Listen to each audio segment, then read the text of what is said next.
Much like the last video of the same vein, pay attention to blue team's positioning prior to an upcoming teamfight and notice how many resources they needlessly burn. Here's a concept not a lot of people understand. Even the most powerful ability in the game only has a few moments of effectiveness, some are even instant, and some abilities, even wasting just 1 second of the duration, can severely harm its overall power. Blue team is poised to start a fight, but they are unable to catch any worthwhile targets. They give chase, but get knocked around when suddenly their Thresh uses the coin active to give them a movement speed boost. Unfortunately, it doesn't have any effect since purple team is too far away to make that a meaningful active. Blue team has so far burned a coin active, a Wukong stealth, and Lucian's ultimate. They have wasted a good amount of power. The Thresh then wastes his Q on a target basically in melee range and then uses his ultimate when his team is so far away. His wall does grab a few purple team members, but it doesn't amount to anything because his teammates are in no position to take advantage of that. The same thing happened with the Shyvana ultimate. She initiated alone and no one was there to immediately help her,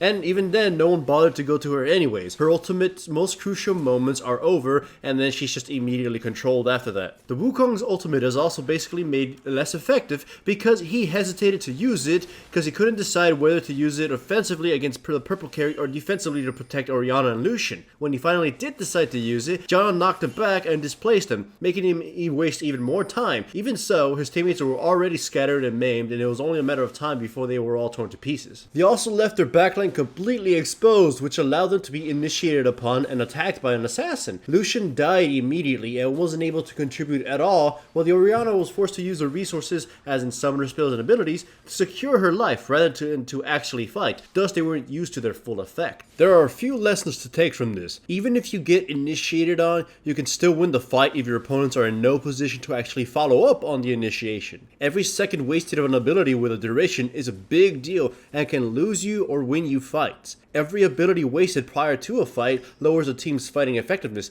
and key abilities can completely destroy it, especially if it's an initiation ability. Also, the Wukong made the mistake of following with Shyvana and trying to kill the Tristana. At least he did till he was knocked back by Janna. In a situation like this, unless you know you could kill the enemy carry, it's usually better to try to protect your own carry like Lucian and Orianna.